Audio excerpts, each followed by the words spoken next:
ओम जय श्री हरि विष्णु। जय माता रानी। दोस्तों, आपके अपने चैनल धर्म साधना में आपका बहुत बहुत स्वागत है। माँ भगवती दुर्गा की कृपा सदैव आप और आपके समस्त परिवार पर बनी रहे। पौष मास की कृष्ण पक्ष की एकादशी को सफला एकादशी कहा जाता है और जैसा कि नाम से ही पता चलता है, सफला अर्थात सभी कार्यों में सफलता दिलाने वाली एकादशी। तो इस दिन अगर आप व्रत धारण करते हैं या बिना व्रत किए भी भगवान श्री हरि विष्णु की विधि विधान से पूजा करते हैं तो इतने मात्र से ही भगवान श्री हरि विष्णु की कृपा प्राप्त होती है और हर कार्य में आपको सफलता की प्राप्ति हो जाती है। जीवन सफल हो जाता है सफला एकादशी का व्रत धारण करने से, ऐसा शास्त्रों का कथन है। तो इस दिन अगर आप व्रत धारण करते हैं अत्यंत ही श्रेष्ठ है। मान लीजिए किसी कारणवश अगर आप व्रत नहीं भी कर पाते हैं तो भी भगवान श्री हरि विष्णु को समर्पित होती है एकादशी की तिथि। इस दिन विधि विधान से भगवान श्री विष्णु की पूजा आराधना कीजिए, मंत्रों का जप कीजिए, सात्विक भोजन कीजिए, आचार विचार व्यवहार शुद्ध रखिए, विश्वास कीजिए, बिना व्रत किए भी भगवान श्री विष्णु की कृपा आपको प्राप्त हो जाती है। तो आज की वीडियो में मैं आपसे बात करने वाली हूँ पौष मास की सफला एकादशी के बारे में।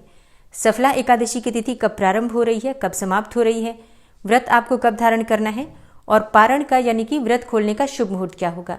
आज के दिन आपको किस प्रकार से भगवान श्री विष्णु की पूजा आराधना करनी चाहिए, किन मंत्रों का जप करना चाहिए और कौन सा उपाय करें जिससे कि व्रत करते हैं तो व्रत का संपूर्ण फल हमें प्राप्त हो और बिना व्रत किए भी अगर आप पूजा आराधना कर रहे हैं तो आपकी मनोकामना पूर्ण हो, आपको आपकी पूजा का संपूर्ण शुभ फल प्राप्त हो। इसके लिए आज विशेष क्या करना चाहिए, संपूर्ण जानकारी आपको आज की वीडियो में मैं शेयर करने वाली हूँ। तो वीडियो बहुत महत्वपूर्ण है, पूरा ज़रूर देख लीजिए। अच्छी लगे वीडियो तो लाइक भी ज़रूर कीजिए क्योंकि आपके लाइक्स, आपके कमेंट्स मेरे लिए बहुत महत्वपूर्ण होते हैं। यही एकमात्र जरिया है जिनसे मुझे पता चलता है कि आपको ये वीडियो अच्छी लगती है और आपके लिए ये वीडियो उपयोगी है। तो अगर वीडियो अच्छी लगे तो लाइक तो ज़रूर ही किया कीजिए। तो चलिए सबसे पहले जानते हैं कि सफला एकादशी कब है। देखिए, पौष मास की कृष्ण पक्ष की एकादशी तिथि का प्रारंभ होगा 14 दिसंबर 2025 को, यानी कि रविवार के दिन शाम के समय 6:50 पर और एकादशी तिथि का समापन 15 दिसंबर को होगा रात्रि में 9:21 पर। एकादशी के व्रत में सूर्योदय काल की तिथि का ध्यान रखा जाता है और सूर्योदय कालीन एकादशी तिथि हमें प्राप्त हो रही है 15 दिसंबर को, सोमवार के दिन। इसीलिए 15 दिसंबर 2025 सोमवार को सफला एकादशी का व्रत हमें धारण करना है और 15 दिसंबर को सूर्योदय काल का समय है सुबह 7:06 पर और सूर्यास्त का समय है शाम को 5:26 पर। बात करें ब्रह्म मुहूर्त की तो सुबह 5 बजे से 6 बजे तक ब्रह्म मुहूर्त है। इस समय में आप स्नान कर सकते हैं, पूजा कर सकते हैं और भगवान श्री विष्णु की आराधना कर सकते हैं। अमृत काल बहुत महत्वपूर्ण होता है क्योंकि अमृत काल में हम जो भी कार्य करते हैं, पूजा पाठ, नाम जप इत्यादि, उसका फल जन्म जन्मांतर तक हमें प्राप्त होता है। और अमृत काल का समय होगा सुबह 4:09 से सुबह 5:57 तक। तो इस समय में आप पूजा आराधना करते हैं तो आपको बहुत अधिक पुण्य फलों की प्राप्ति होती है। बात करें अभिजीत मुहूर्त की तो अभिजीत मुहूर्त दोपहर 12 बजे से दोपहर 12:43 तक होगा और अभिजीत मुहूर्त में आप कोई भी शुभ कार्य कर सकते हैं क्योंकि ये समय अत्यधिक श्रेष्ठ होता है। और सफला एकादशी के दिन राहु काल का समय होगा सुबह 8:24 से सुबह 9:41 तक। राहु काल में कोई भी शुभ कार्य प्रारंभ नहीं करना है। तो सफला एकादशी का व्रत हमें धारण करना है 15 दिसंबर 2025 को, सोमवार के दिन।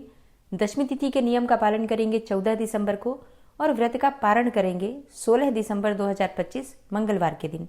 द्वादशी तिथि में व्रत का पारण करते हैं और द्वादशी तिथि का समापन 16 दिसंबर को होगा रात्रि में 11:57 पर। और एकादशी व्रत के पारण करने का शुभ मुहूर्त है 16 दिसंबर 2025 मंगलवार को सुबह 7:12 से सुबह 9:16 के बीच में। दशमी तिथि के दिन शुद्ध और सात्विक भोजन लेना चाहिए। भोजन में लहसुन, प्याज, मांस, मदिरा का सेवन नहीं करना चाहिए। मसूर की दाल, शाक, टमाटर, ये सभी चीजें भी एकादशी व्रत करने वाले को दशमी तिथि के दिन नहीं खानी चाहिए। गाजर, मूली, बैंगन, ये चीजें भी त्याग करनी चाहिए दशमी तिथि के दिन से। दशमी तिथि की संध्या काल में सूर्यास्त होने के बाद आप अन्न और नमक दोनों चीजें नहीं खा सकते हैं, मतलब भोजन नहीं कर सकते हैं। अगर आप कुछ खाना चाहें तो फलाहार कर सकते हैं, फल इत्यादि ले सकते हैं। एकादशी के दिन प्रातःकाल जल्दी उठना चाहिए, ब्रह्म मुहूर्त में उठ जाइए, गंगा जल मिश्रित जल से स्नान कीजिए या फिर संभव हो पास में कोई नदी हो, पवित्र नदी हो तो वहां जाकर पवित्र नदी में भी स्नान कर सकते हैं। नहीं तो अपने घर में भी गंगा जल मिलाकर जल में और फिर स्नान कर सकते हैं। शुद्ध और साफ वस्त्र धारण करके भगवान सूर्यदेव को जल दीजिए। इसके बाद अपने घर के मंदिर में आकर विधि विधान से भगवान श्री विष्णु की पूजा कर लीजिए। व्रत का संकल्प जरूर ले लीजिए। अगर आप व्रत धारण करते हैं तो व्रत का संकल्प लेना अत्यंत आवश्यक होता है, तभी हमें हमारे किए गए व्रत का संपूर्ण फल मिलता है। संकल्प लेने के बाद आपके व्रत का प्रारंभ हो जाता है। इसके बाद भगवान श्री विष्णु का अभिषेक करके पीले वस्त्र उन्हें अर्पित कीजिए, पीले पुष्प उन्हें अर्पित कीजिए और अपनी इच्छा के अनुसार ऋतुफल जो आपके पास उपलब्ध है भगवान श्री विष्णु को भोग स्वरूप अर्पित कीजिए। जो भी आप भोग लगाते हैं उसमें तुलसी का पत्ता जरूर होना चाहिए, लेकिन आज यानी कि एकादशी के दिन तुलसी के पत्ते तोड़े नहीं जाते हैं, तो एक दिन पहले से तुलसी के पत्ते तोड़ कर रखिए ताकि एकादशी के दिन उसी का प्रयोग आप पूजा में कर सकते हैं। विधि विधान से भगवान श्री विष्णु की पूजा करने के बाद आप उनकी आरती कर लीजिए। पूजा करते समय ओम नमो भगवते वासुदेवाय नमः इस प्रकार से मंत्र जप करते रहिए। जो भक्त व्रत धारण करते हैं दिन में फलाहार कर सकते हैं, कोई सा भी फल इत्यादि लेकर और जूस पीकर, फलों का रस पीकर, चाय लेकर आप व्रत धारण करते हैं। आप चाहे तो निर्जल भी ये व्रत धारण कर सकते हैं, लेकिन ये पूरी तरह से आपकी अपनी इच्छा पर निर्भर करता है।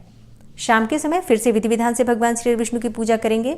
एक चीज का आपको ध्यान रखना होता है, एकादशी की रात्रि में अखंड दीपक जरूर जलाना चाहिए। इससे हमारे किए गए व्रत का संपूर्ण फल हमें मिलता है। शाम को जब आप पूजा कर रहे हैं उसी समय एक दीपक जला दीजिए जो कि पूरी रात्रि जलता रहे।